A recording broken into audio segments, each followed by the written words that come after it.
Listen up, everybody. I have some information that could save your life.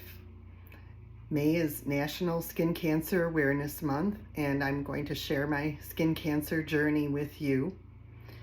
If you don't listen to any more of this, I want you to please, every one of you, pick up the phone and make an appointment with a trained dermatologist to get a full body skin check annually. So I'm Sue, and you know me as Zumba by Samira. In this kitchen, I teach lots of Zumba and do dances and funny messages for you. But today, on the serious side, I am going to share and sort of preach about skin cancer. About 9 years ago, I started to get a pimple on the side of my nose that never went away. And I'm a picker, so I would pick it and it would come back. It was sort of flat, craterish, pink red with a white waxy dot in the middle, thinking it was a pimple or a whitehead. I did go to an esthetician and she said she couldn't do anything but go to a dermatologist, they can slice it off. I said, okay, I've got a dermatologist. I've been going to get annual body skin checks every year for over probably 35 years. So next time I went, I brought it up. I said, look, this is bothering me. It's, can you take it off? And she didn't think that was necessary. And I had a high level of trust in her. I liked her. And I made the mistake of not mentioning it anymore. And 9 years went by and I still had this spot that I would pick and it would go away and it would come back, and it was just a cycle.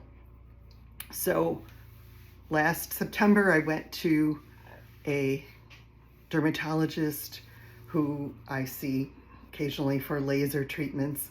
My daughter's getting married next year. I wanted the spot gone. I'm really picky about that stuff, about my skin. So the minute she looked at it, and this is Dr. Brower from Cosmetic Vein and Laser Center, who's amazing. I explained I wanted this gone. She said, that looks suspicious. I'm doing a biopsy. And the second she said that, I knew she was right. I knew I had skin cancer, because what else could it be? It just never went away.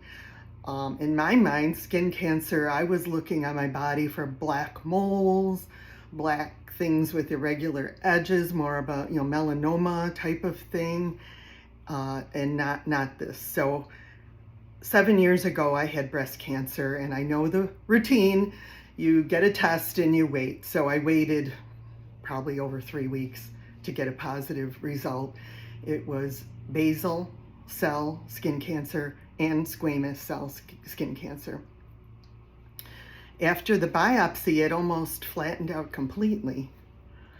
In the meantime, I went Googling and searching on YouTube and saw these like horrendous Frankenstein type surgeries, and I'm like, okay, I've got to stop. So on December 6th, I went into, here in Buffalo, we have Roswell Park Cancer Institute, which is fantastic. First, went in to see the Mohs surgeon. And Mohs surgery is where they take a slice and then you wait and they put it under the microscope to make sure all the edges are clear. In my case, I had to do a second slice. So she came back and did a second slice, and then the edges were clear. So that was my part with the Mohs surgeon. Mohs surgery is designed to take as little as possible and preserve your normal skin, but yet get all the cancer out. So then I proceeded to the plastic surgeon, and I had met with him prior. So what he told me he was going to do is take a flap from my cheek and flap it over the hole and stitch it. Now, he likes to do this because the skin matches better from your cheek. Sometimes they take a separate patch from over here and patch it on, but he doesn't like the result as well. He said the color doesn't match, and etc. So the actual size taken out was like a size of a dime. At the end of this video, I'm going to post all the pictures. That one's pretty graphic, so if you don't want to see it, stop it at the end of the video. I'm going to show you all the phases of what I went through. The plastic surgery took 2.5 hours under general anesthesia. Mohs was just local anesthesia. So I came out of that. The worst part is when I first went to see him, I came in my Zumba clothes. He said, no Zumba. So no exercise for 2 weeks. I was not expecting that because I exercise every day and I teach Zumba 3 times a week.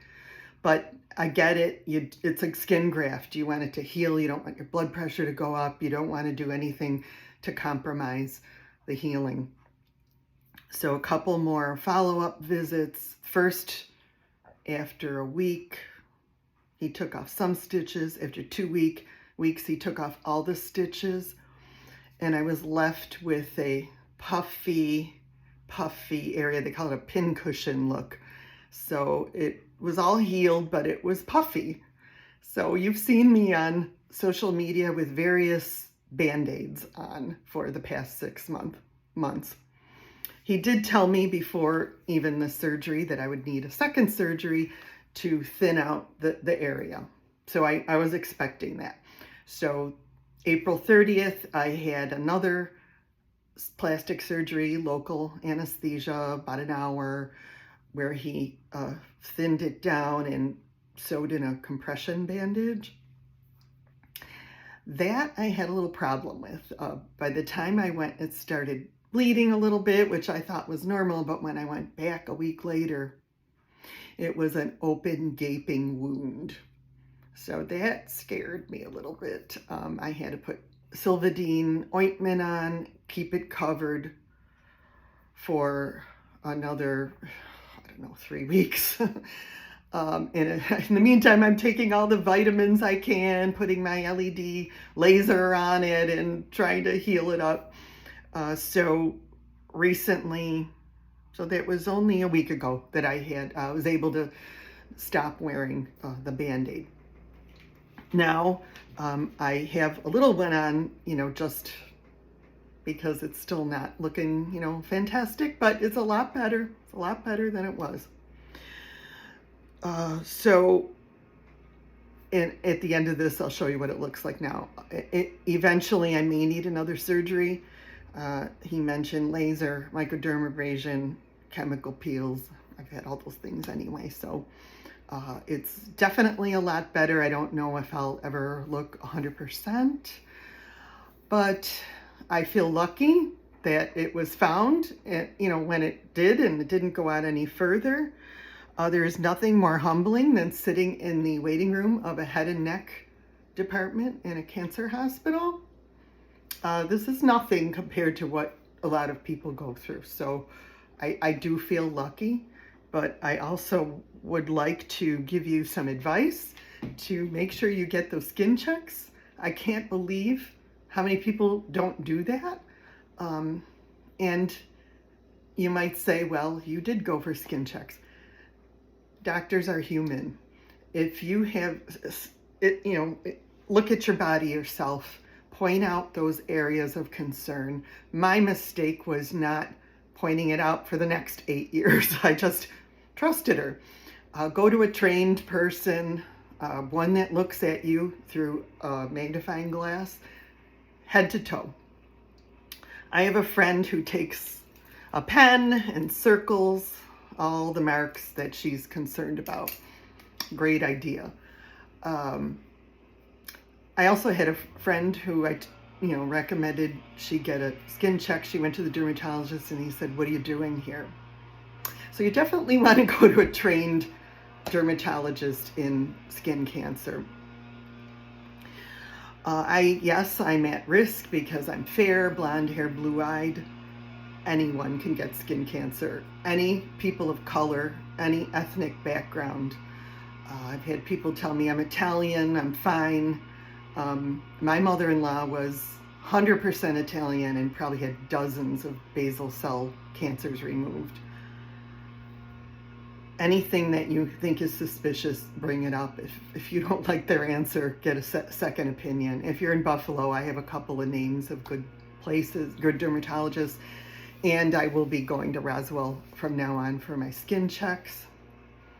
So I am a skincare junkie. However, when I was in my teens, I'm 68 now, this was the thing. We'd put baby oil and iodine on our bodies and go lay out in the sun. Also albums that folded with aluminum foil.